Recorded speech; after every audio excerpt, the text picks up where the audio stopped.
Assalamualaikum warahmatullahi wabarakatuh. Kembali bertemu dengan saya, Nanang Bagus Bekti. Pada kesempatan kali ini saya ingin menghadirkan salah satu tutorial pendek untuk membantu para sahabat semua membuat daftar pustaka dengan mudah. Dukung karya-karya kami dengan klik subscribe atau follow baik akun YouTube ataupun podcast kami.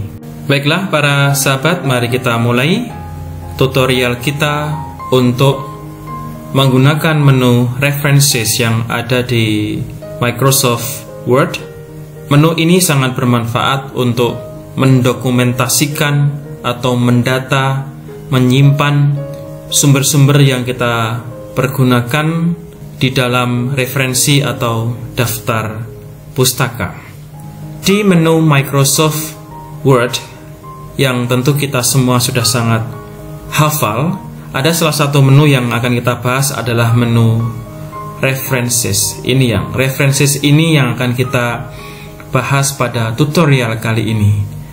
Jika kita klik pada menu references ini, maka kita akan menemukan beberapa menu-menu yang berada di bawah kolom references. Ada insert citation, ada minute sources, kemudian ada style, ada bibliography. Nah, insert citation ini kita pergunakan ketika kita nanti menulis dan kita memerlukan dokumen atau sumber untuk memperkuat argumentasi yang ada dalam tulisan, maka kita tinggal klik insert saja.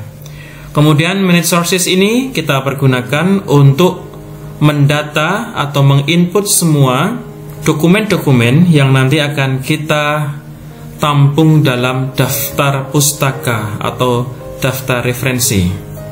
Style adalah gaya selingkung atau model gaya penulisan, gaya pengutipan yang di Microsoft ini ada banyak sekali pilihannya. Kita bisa memilih dari yang APA atau APA sampai yang ada di bawah ini. Perlu kita pahami bahwa setiap kampus memiliki gaya selingkung, style untuk penulisan tugas akhir itu berbeda-beda. Setiap jurnal juga berbeda-beda. Bahkan setiap pembimbing juga ada yang berbeda-beda.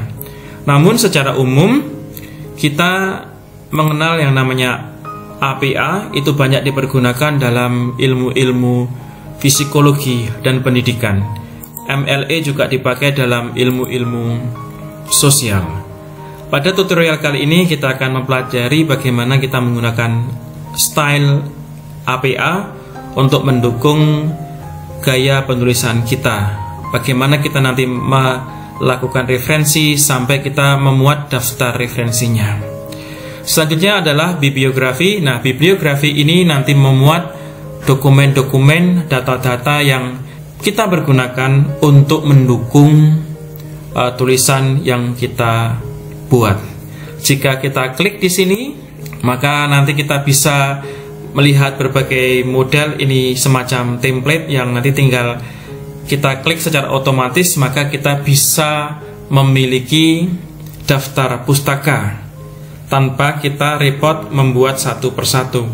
Pengalaman saya ketika membantu mahasiswa menulis, maka mahasiswa membuat daftar referensi ini banyak masalah.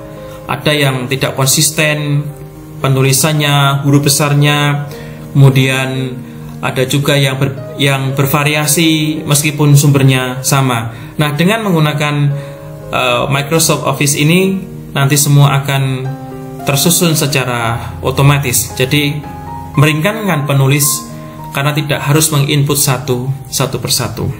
Baiklah, kita mulai tutorial pendek ini. Menu yang pertama akan kita pergunakan adalah minute sources. Perhatikan di sini ada menu minute sources. Silakan diklik. Saya sudah membuat dua contoh. Ini dua contoh saja di sini yang sudah saya masukkan di sini. Kedua-duanya dalam bentuk buku. Nah, di bawah ini otomatis akan muncul nanti bagaimana buku tersebut atau dokumen tersebut akan muncul dalam daftar pustaka atau bagaimana ketika kita kutip. Nah, kita akan berlatih membuat salah satu contohnya dengan klik new atau baru. ketika baru ini kita bisa melihat apa yang akan kita input. Misalnya kita memiliki buku atau book section atau journal artikel atau report atau website atau dokumen yang lain, electronic source, sound recording, semua bisa kita masukkan di sini. Nah, pada tutorial kali ini saya akan beri contoh bagaimana memasukkan buku. Nah, buku ini kita ambil contoh saja sebuah nama dari seseorang. Misalnya saya ingin menulis sebuah nama dari teman saya, misalnya Amanda Octavia. Namanya Amanda Octavia. Kemudian judulnya adalah Tata Bahasa Inggris. Kemudian dibuat buku itu tahun 2018. Kota penerbitan Jakarta. Publishernya kita ambil, misalnya publishernya adalah buku kita. Ini hanya contoh saja. Kalau ada kebetulan sama, saya mohon maaf. Kemudian kita oke. Nah, dokumen ini sudah masuk di sini. Nah, nanti akan seperti ini kalau kita kutip. Kita sudah ada 3 dokumen yang ada di sini. Saya akan memasukkan dokumen-dokumen yang akan kita pergunakan ini ke sini. Jadi saya menambahkan yang dokumen baru di sini. Angelina ini belum masuk, maka saya copy.